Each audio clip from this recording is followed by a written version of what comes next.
This occurred when I was 18 and backpacking my way through the world. I always looked a few years younger than my actual age and often had problems getting into places. I often find myself hissing, "No, really, I'm an adult," to people who refuse to believe the numbers stated in my ID card. I arrived in West Australia in January in a little town that looks nothing like the brightly coloured postcard world that I left behind in Sydney. I had rented a car and was getting used to the Aussie way of driving and didn't pay attention to the fact that I was running out of fuel. So, naturally, the car suddenly gave up with a whimper and came to a halt. I wasn't that worried since I had a spare tank in the trunk. I had problems getting the lid off though. No matter how hard I pulled, it didn't give in. So I started walking back to the little cluster of shops I had spotted earlier. I was greeted by a man on an ATV-ish thing sitting outside a shop. He nodded in the direction of road and said, "Problem with the car, missy?" I must have looked puzzled because he smiled and said, "No one comes walking in here from that direction. There's nothing out there." I explained my situation and he listened sympathetically.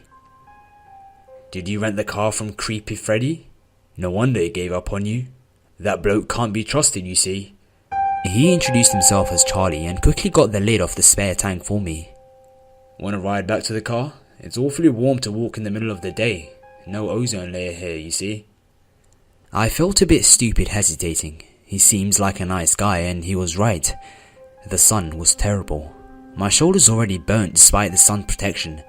He must have sensed my hesitation because he put a hand on my shoulder and smiled. "I'm not the boogeyman, I promise you. I just don't want anyone walking in this weather. I would have offered you a ride if you were a 40-year-old bloke too. Here, you take the helmet. My head isn't worth protecting anyway." And so I got up on the back of his ATV, the spare petrol tank in front of me and a somewhat uneasy feeling in my stomach. "Just tap my shoulder if you want me to slow down, alright?" He drove the short distance to my car, but he didn't slow down. I tapped his shoulder. I tapped again. He drove straight past it. In the rearview mirror I could see him grin as he sped up. I couldn't jump. The speed was simply too high and he probably would have killed me. And I had no idea where he was taking me, but I felt certain his intentions were evil. This continued for at least 30 terrifying minutes until I could see a little rest stop, clearly made for people to stop and enjoy the view. As we approached the rest stop, I saw my chance and grabbed hold of his throat and with both hands, squeezing as hard as I could. I felt him struggle to keep the vehicle on the road while fighting for air, and as we came up alongside the rest stop, he had no choice but to stop. I threw myself off, tossing the helmet and screaming loudly enough to wake the dead. There was a truck there, but no person in view. However, only a moment later the door to the loo opened and a terrifying man with a beard and proportions like a grizzly demanded to know what the hell was happening. I pointed to the abductor and cried that he tried to kidnap me and the grizzly man tried to grab hold of the abductor but wasn't fast enough. Soon, he was gone. The grizzly man turned out to be really nice and he phoned the police for me and waited with me until they got there. Since that day, I don't judge by appearance. Charlie was a nice looking bloke, charming and always smiling and seemed to have good intentions, while Grizzly Man George looks like he had just been awakened from his ancient lair, but was a really nice guy. I later made my way back home with many stories to tell and lots of memories, but this one is by far the creepiest.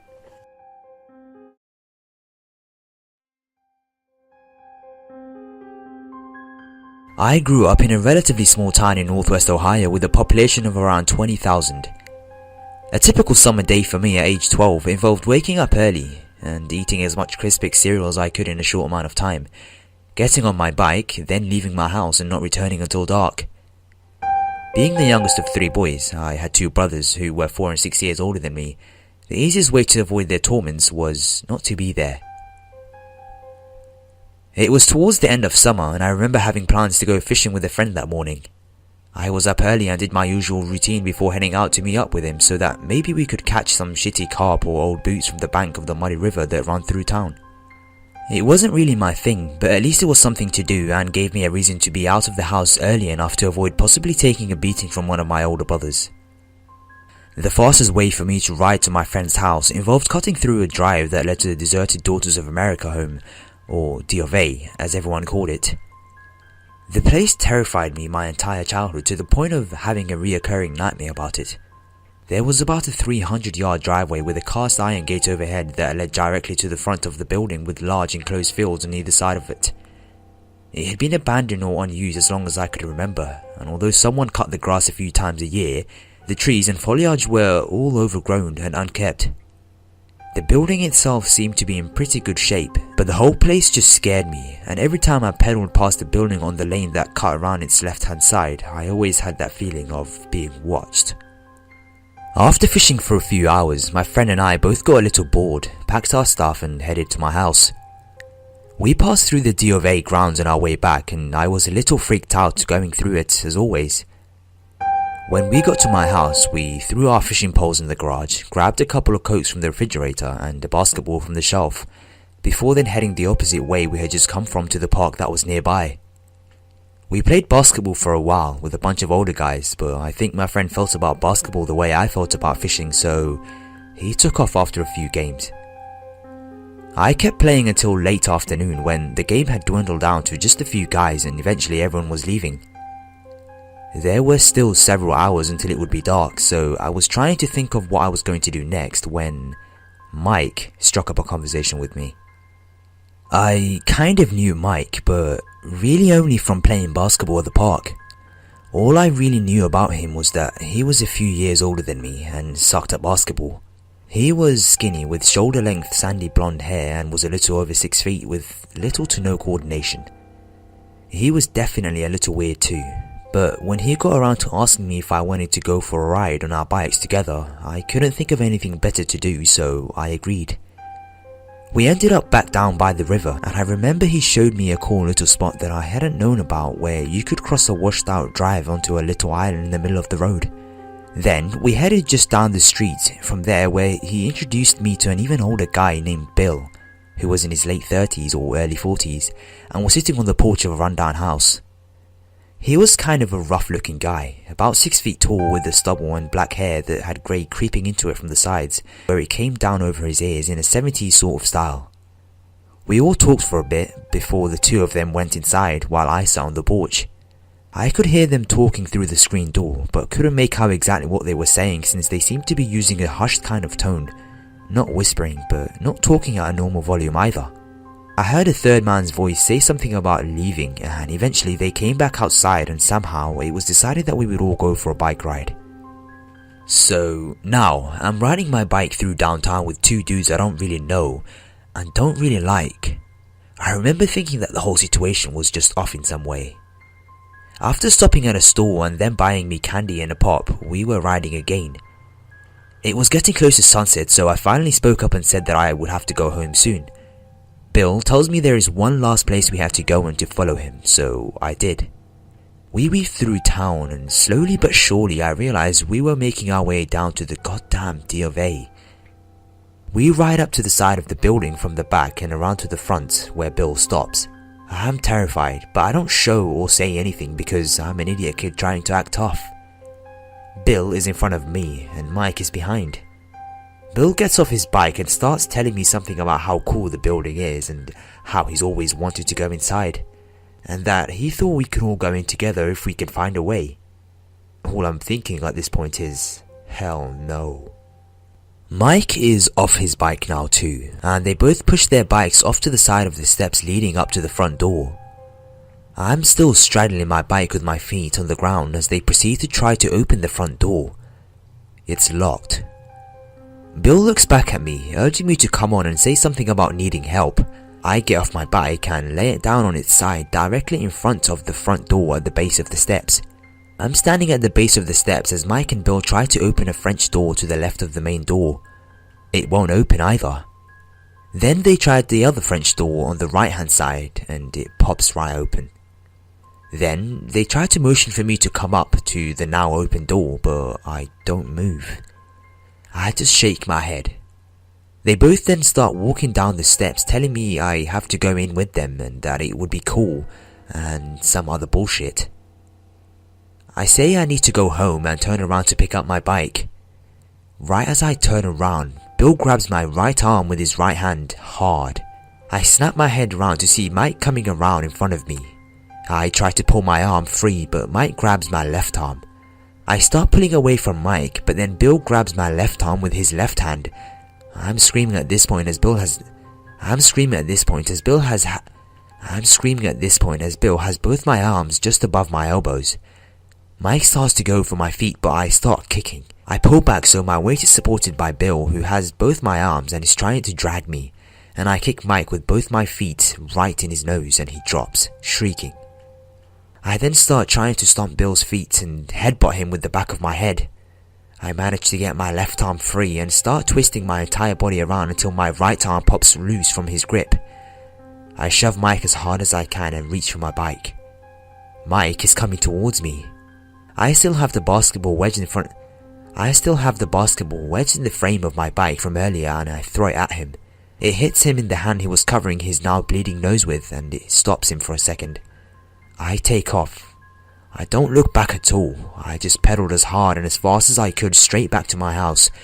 From the door of the D of A to my house was maybe 1,000 yards, so it wasn't too far. The garage door is open and my dad is inside. I ride right inside with a huge sense of relief, but I'm shaking. My dad is behind his workbench and says hello, but he's preoccupied with whatever he's doing, so he doesn't notice that I'm pretty much freaking out. I stare out of the garage door, waiting to see if either of those guys are coming, but they never do. I looked back at my dad as I tried to calm down a bit. He's running a table saw, so he never really gives me another look. I go inside the house and nobody else is home, so I head straight to my room and kind of huff and puff for quite a while before I start to feel somewhat normal again, as my heart finally slows down. I think it was embarrassment and part of me not really understanding what exactly happened that kept me from saying anything. I never told anyone in my family or any of my friends about it. I honestly don't remember dwelling on it at all much after that. Just as I was about to graduate high school about 6 years after all that went down, I had an assignment to write about the story of my hometown. While I was researching that paper, one of the things I looked into was the Daughters of America Home. I not only looked into the history of the organization, but I obviously wanted to know the specific building in my town that had terrified me since forever. Around that time, someone had bought the property and they were in the process of building condos and turning it into a par 3 golf course. There were lots of recent newspaper articles about the new development, and so I just started working my way back in time from the present, finding everything I could about the place. Then, I found a newspaper article that was about 6 years old and almost shit my pants. 3 guys had been arrested for squatting on the property about 6 months after my whole ordeal.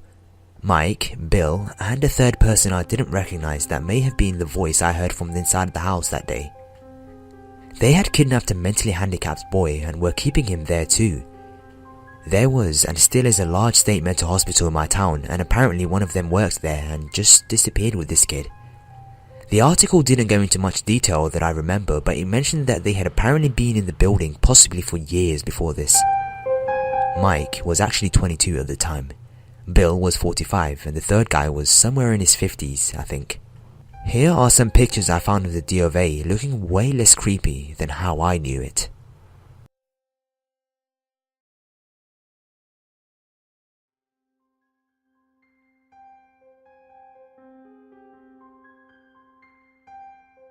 I've had many weird experiences and encounters in my life. I read these stories all the time from brave people who shared, so I decided to share one of my own. I grew up in an affluent neighborhood about 45 minutes away from a major city in the US. My neighborhood was a total bedroom community around 4,000 people, which means virtually no crime, aside from stupid rich kids driving around and hitting mailboxes with a baseball bat. I had much more sense early on because both of my parents worked hard and taught me the value of doing the same, along with other virtues like respect and just generally not being a total clown shoes arsehole to people. Anyway, for reference, this event happened when I was 12 in the late 90s. I'm a girl, and though I've since grown about 4 inches, I was 5'2" and probably barely 100 pounds. I've always been very athletic, playing multiple sports from the time I was mildly conscious because I have a good number of high-level athletes in my family, including my dad. My mum is from a major city and taught me the value of awareness of my surroundings early. All this will make sense in a moment. She always told me to have my keys to our house out in my hands as soon as I got off the school bus to walk down my street home, though I never knew why. I'm so glad she always stressed this because I'm pretty certain it saved my life. So one day, I say bye to my friends and hop off the bus to take the short walk to my house. My street curves in a half circle, which makes it difficult to see around the curve, so basically you can only see a bit in front and behind as you walk. It's the least creepy street ever, neighbours all around with a comfortable distance between houses. As I am mindlessly walking around my curving street, I get a funny feeling that makes me turn and look behind me just as the crossing street is going out of my view. I see a man walking down the street that mine makes a T shape with, the one I was dropped off on. Weird, I think, as I've never seen him before, and not to say we knew everyone, but what struck me was that he wasn't really dressed like people around here. He was dressed fine in jeans and a polo, both of which were way too big. I shrugged and kept walking. But something was really bothering me about this guy. I was about to walk by my next neighbour's house, still pondering what was making me feel scared, when I looked back again. I figured I'd have to walk out into the street a bit to see where he went, but no. I had walked a fair distance, but this guy was suddenly no more than 10 feet from me. You always think in situations like this you'd scream or something, but my breath caught in my throat. I couldn't fathom how he'd gotten so close that fast, and his wide-eyed hyper-focused stare threw daggers into my stomach. I knew I was in big trouble, not wanting to find out what the fuck he wanted, who he was, or why he was gaining on me. I went directly into flight mode, knowing my house was about 100 yards away. I noped hard. I took off running across my driveway and realised he was running after me, because I heard his feet on the asphalt and then on my driveway. I know he was close, because I ran track, but I didn't waste time looking back. Realising my backpack, which probably weighed half of what I did, was slowing me down, I threw my arms back holding my keys in the death grip. I knew I could outrun him if I weren't so heavy and my backpack slipped off. I was able to gain distance on him, and I don't know if it was panic or adrenaline or whatever, but my front door keyhole became huge in my eyesight and I jammed my key in and got inside. I slammed my big ass oak door so hard that it recoiled, and half thinking about what could have happened if he got into my empty house, I slammed it closed and locked it. I stood there for a second, just wide-eyed and confused, until I realised I should look out of the peephole. When I did, it was pitch black. More confusion. It was 3 p.m. I stood looking and staring to shake uncontrollably, and that's when I saw why it was black. Light started coming through as I saw this fucking creep's eye, and then him backing away from my door, having tried to look in. He was that close to me.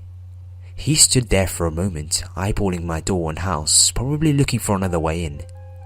Then, he started turning around on my porch to face the street, cursing under his breath. I could see him mouthing it, but I couldn't hear, partially because I'm sure I was in total shock. Then he raises the creep factor to new heights. He skip walks off my porch, across my giant's lawn to the street in the same direction we had been running, and raises his hand in the air. From behind my very tall pine trees on the right side of my vantage point, I see a white, windowless van pulling up in front, and he hops in. I can't see the driver because of the tinted windows in front, but they sat there, and I swear I could feel them looking at my door, maybe figuring out what to do next. They drove off and I slumped to the floor, shaking and freaking out so hard I legitimately had to crawl to my kitchen. I hid and called my mum, who despite working all the way downtown in the city, made the 45-minute drive home in 15. She drove around, ready to pull their spines out because although she's the kindest person I've ever known, she will kick your ass. Or worse if you mess with me. We called the cops and I gave my statement, but they never found those freaks. This happened when I was about 7 years old in the 90s. I'm a guy to clarify. I had made a new friend who was a bit odd. Like, he would eat a live worm and chew on it, then open his mouth to show it wriggling around in pieces, and then eat it. Or remove a snail's shell without killing it, or eating the dehydrated flavouring from ramen noodle packets and saying it's spaceman food. I invited him over my house to see my room and what stuff I did. But then he wanted to take me to his place, so I said I would get changed because it's really hot. Back then, I had a weird habit of wearing swimming trunks when it's hot. I guess it felt cooler than wearing shorts to me, although I didn't wear underwear because I figured you don't wear underwear when you're going swimming, so you don't wear them any other time you wore swimming trunks either. My friend noticed I was wearing swimming trunks and asked why, and I explained. I also said I wasn't wearing underwear because I thought it was funny. He looked shocked and wanted to know why. I explained, and he looked at me like I told him my dad was Hulk Hogan or something, and he wouldn't drop it the whole time we walked to his place. When we arrived, the house looked normal enough until we went inside. The smell hit me immediately. The stale, damp smell, combined with dog piss and shit. I also noticed there was no carpets and the floorboards were rotten. We head into the living room and it's full of people, 5 or so teenagers much older than us. I'm guessing his siblings, and I'm guessing their mother who was sat in the corner knitting. She was probably in her 50s. My friend introduced me and everyone kind of nodded in my direction. I noticed the girl trying to stuff a handful of cigarettes into her mouth and one of the boys lit them for her, and everyone was laughing when she choked after one puff. I was in shock because I was raised knowing kids are not allowed to smoke. So I immediately looked at the mother to see her reaction, but she didn't react. She just kept knitting while looking down. Next, my friend announces that I'm not wearing underwear, and the eldest boy, I'm guessing between 13 to 16, explodes with shock, excitement and says, "What? Show me!" I got scared and said I am wearing underwear, hoping they'd drop it, but they all got interested and cornered me and kept telling me to just pull them down so we can see. And then I said I want to go home, but they said no. And then he pulled out his Swiss Army knife and had this grin on his face. I looked at their mother thinking, isn't she going to tell them to stop? But she just kept knitting. My friend was supporting them, so I realized I had to rely on myself to get out of the situation. I looked around for a way to escape. One of them was blocking the door we came in. But I noticed there was another door leading further into the house, so I darted for it before anyone could get in front of it, hoping I'd find a back door. Thankfully, I did, and it was unlocked, and I exploded out of it, and they had a dog there that started barking at me. So I ran to the short chain link fence and pretty much leaped over it with all the adrenaline going through me, but none of them were chasing me. I never spoke to him or saw him after this.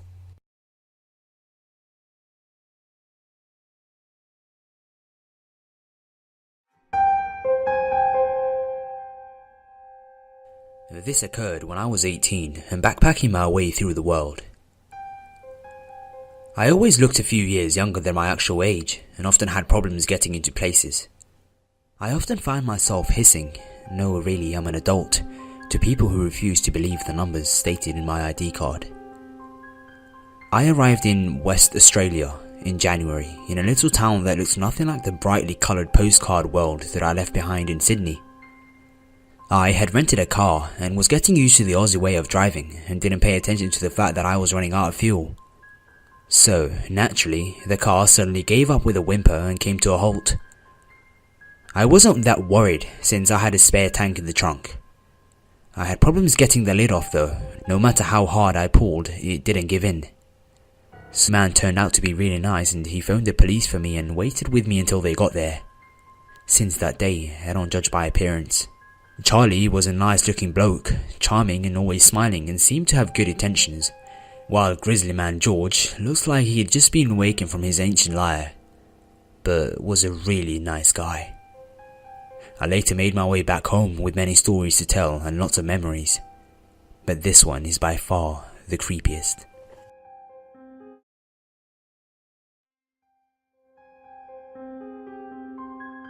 I grew up in a relatively small town in northwest Ohio with a population of around 20,000. A typical summer day for me at age 12 involved waking up early and eating as much Crispix cereal as I could in a short amount of time, getting on my bike, then leaving my house and not returning until dark. Being the youngest of 3 boys, I had 2 brothers. I felt certain his intentions were evil. This continued for at least 30 terrifying minutes until I could see a little rest stop, clearly made for people to stop and enjoy the view. As we approached the rest stop, I saw my chance and grabbed hold of his throat with both hands, squeezing as hard as I could.